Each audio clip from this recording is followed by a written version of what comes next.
Hi, welcome to Sync, the bi-weekly news show where we give you a TLDR, no BS recap of what's been going on in the gaming industry for June 5th through the 9th. My name's MikeyDood, and let's get episode 27 underway. Australian consumers get refunds for launch purchases of Fallout 76.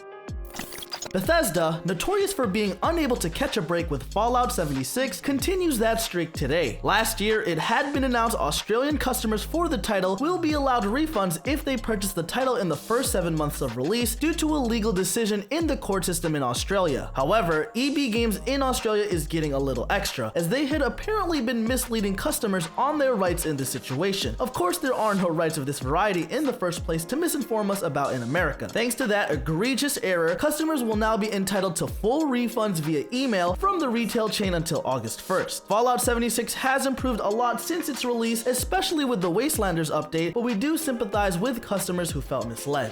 Take-Two kills contact with Kerbal developers in shady dealing.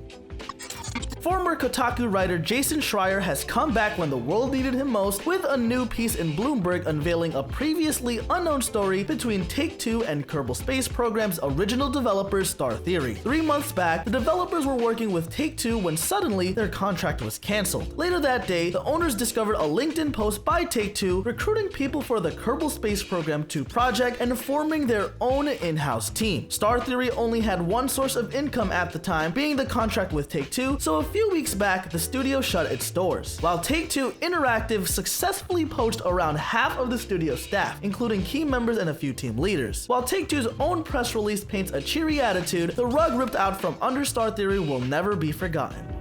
Paradox Interactive agrees to employee union contract.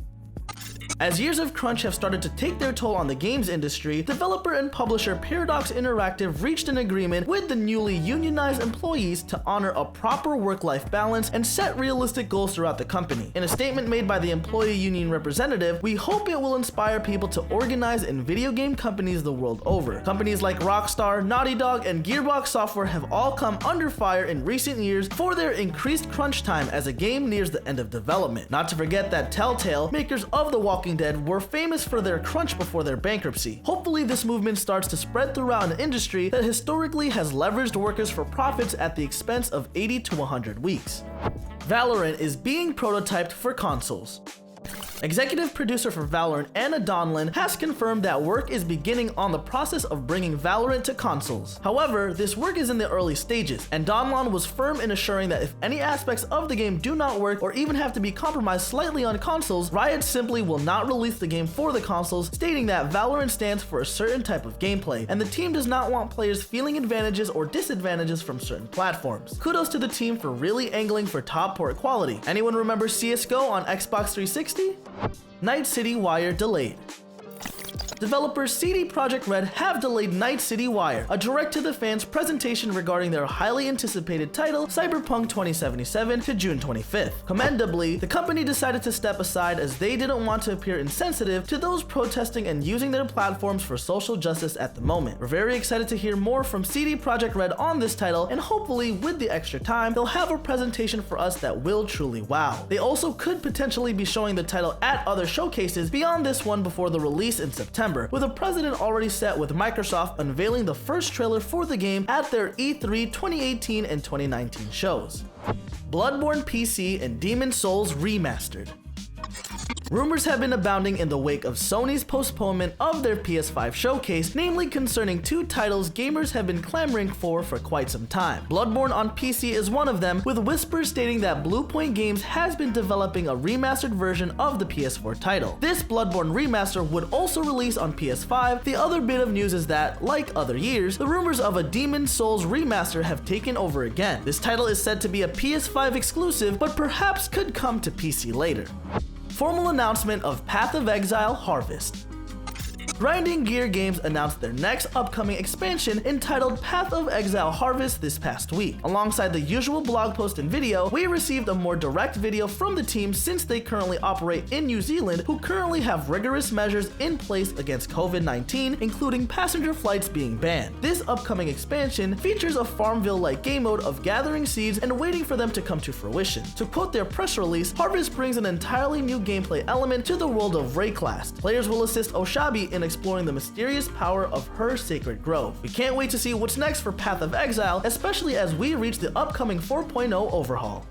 Last of Us HBO show begins to move ahead for real. HBO's upcoming series based upon The Last of Us has officially begun heating up, as director Johan Renck has been attached to direct at least the pilot. Renck previously brought us HBO's highly acclaimed Chernobyl, so this is cause to celebrate for sure. The writer of Chernobyl, Craig Mazin, will be shepherding the show behind the camera alongside Naughty Dog head honcho Neil Druckmann. Of course, not much will be done with the show until Druckmann has completed his obligations on Last of Us Part 2, due to release shortly now. Having said that, HBO clearly is into this property, so when everyone is clear, expect lightning fast updates on this project. Original creator comments on Resident Evil 4 Remake. Back when we originally reported on the upcoming Resident Evil 4 remake, we told you that original series creator / director Shinji Mikami had been consulted on the project and gave his blessings and some suggestions, but he would not be returning in a formal role for the project. Recently, however, Mikami spoke with IGN and he just casually lets loose that as long as it turns out good, I have no problems with it. He clearly just confirmed the existence of the title for us. Not like there was a significant amount of doubt, but a more or less actual confirmation like this is reassuring for sure. We will be sure to keep you all updated with this title. Sega announces Game Gear Micro. Sega has announced a, for now, Japan exclusive re-release of their classic Game Gear handheld system in a new form, the Game Gear Micro. In a bizarre turn, there will be 4 different colored Game Gear Micros and all 4 will have 4 different games on them, requiring interested parties to purchase all 4 systems to get all the games. If you purchase all 4, however, Sega will give you a big window micro accessory to make the displays appear far bigger, another redone version of an old accessory for the original Game Gear. No word on a US release yet, but if there's any word of one, we'll be sure to update. Destiny 2 next season hints towards the arrival of the darkness. This last week in Destiny has been one of excitement, waiting, and oh lord, so much waiting. For the first in-game live event took place this past Saturday. Guardians around the world loaded up into the tower to watch this end-of-season event where the massive spaceship heading towards Earth missed the tower and crashed in the mountains. Alongside that, Bungie announced that today, Tuesday, would be their reveal stream for the next year of content. While this video will be post-production by then, we have received some hints. The next season is either called Season of the Arrival or Season of the Visitors, depending on the translation from French or Portuguese respectively, meaning either the darkness is showing its cards early or the rumored Exo Stranger might be making a reappearance. Make sure to catch the Bungie reveal stream, and if you missed it, check back here Friday for a full roundup. Elite Dangerous Odyssey Early Alpha Trailer. Elite Dangerous, a game predominantly focused on spaceflight and traveling among the stars, is getting a new expansion called Odyssey, opening up the planets in the game's world for settlement and exploration, along with places to possibly hide some in-game explicit activity. The trailer shows off some early alpha footage of a ship landing and 2 people getting out, both holding weapons. Both features showed off for the first time here and in a much better state than a game that first came out around the same time, Star Citizen. Elite Dangerous Odyssey is set to launch early 2021 with no definitive release date set yet. Gameplay of cancelled Avengers game surfaces.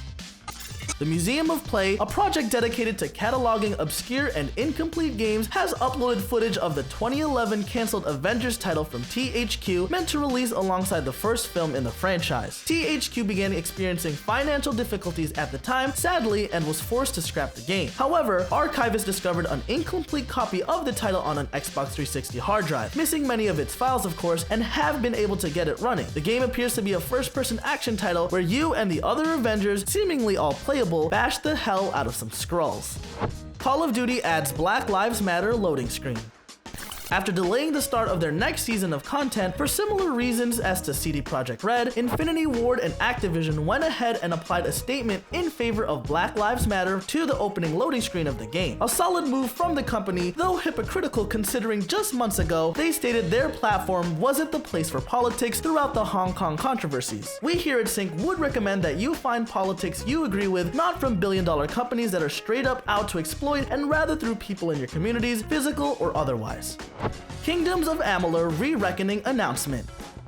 RPG fans can rejoice this week as Kingdoms of Amalur is getting a formal re-release on modern-day consoles and PC after 8 years of being stuck on previous generation platforms. The 2012 RPG, with a creative dream team behind it, had a rocky launch due to issues with the development studio, but it is still a title loved by fans today, and now on August 18th, fans both new and old will get a chance to experience this game with all updated graphics and every bit of DLC included. The game will launch at a price of 40 American bucks and will be out in a little more than 3 months.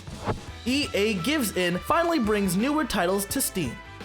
This month, EA announced that more of their games will be coming to Steam after years of trying to shove their own personal client Origin into the market. This transition includes all the Dragon Age titles, Mass Effect 3, previously Origin only, Burnout Paradise Remastered, Mirror's Edge Catalyst, and so many more, including the newly released Command & Conquer Remaster we have covered over the previous weeks. EA Access, their monthly subscription that allows access to multiple titles and early access demos, will also be released on Steam. Only time will tell if EA will allow a path of Origin users to move their licenses over to Steam. Currently, the game when purchased on Steam will prompt you to install Origin, then ask you to link your Origin and Steam accounts. While EA would never fully transition to Steam, this seems to be a good middle of utilizing the store and Steamworks while continuing to integrate with Origin.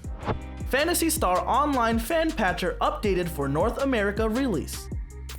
After a rocky release of Phantasy Star Online 2, people quickly learned what most Japanese players knew. The official launcher for the game sucks, and thankfully the team over at the Arc Slayer Translation Group have updated their Phantasy Star tweaker to work with the North American version of the game. The client supports updating the game, fully downloading all files from Sega, bypassing the Microsoft Store, and even modifying some graphical settings before launching the game. The client itself also supports multi-threaded downloads and the ability to fix broken installations caused by the Microsoft Store glitching out. We here at Sync highly recommend you check the link out in the sources below and install it following the guide. Should take less than 2 minutes and you'll never go back. Also, if you are experiencing stuttering in the lobbies, go to the in-game graphical settings and turn off anti-aliasing. Should fix that right up.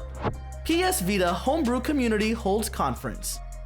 While Sony held off their State of Play, a small group of developers dubbed CBPS came together over the last 2 months to put on a live streaming conference surrounding all the latest PS Vita homebrew news. While some of the sillier announcements like Super Stoner 420 the game and the random hentai plugin, which does exactly what you expect. The CBPS team also had announcements about the improvements to streaming the PS Vita video at a higher quality and upscaling some games like Persona 4 Golden to run in 1080p, which only opens the floodgates for more games to be improved on. The stream closed off with 2 big announcements. One, a way to prevent breaking the Vita by allowing it to be mounted as a USB drive to fix whatever broke, and the ability to actually use the media accessory slot again, something that was never fully utilized during the PS Vita's life. With Sony officially ending support in late 2019, the homebrew community has been improving the system bit by bit and will only continue up from here. We congratulate the CB production staff for putting on a great showing of content and can't wait to see more. Alright everyone, that's Sync for June 5th through the 9th. If you haven't subscribed yet but you'd like to, you know where that button is. Lastly, let us know what games you've been playing down in the comments, and once again, thanks for watching and we'll see you next episode here at Sync.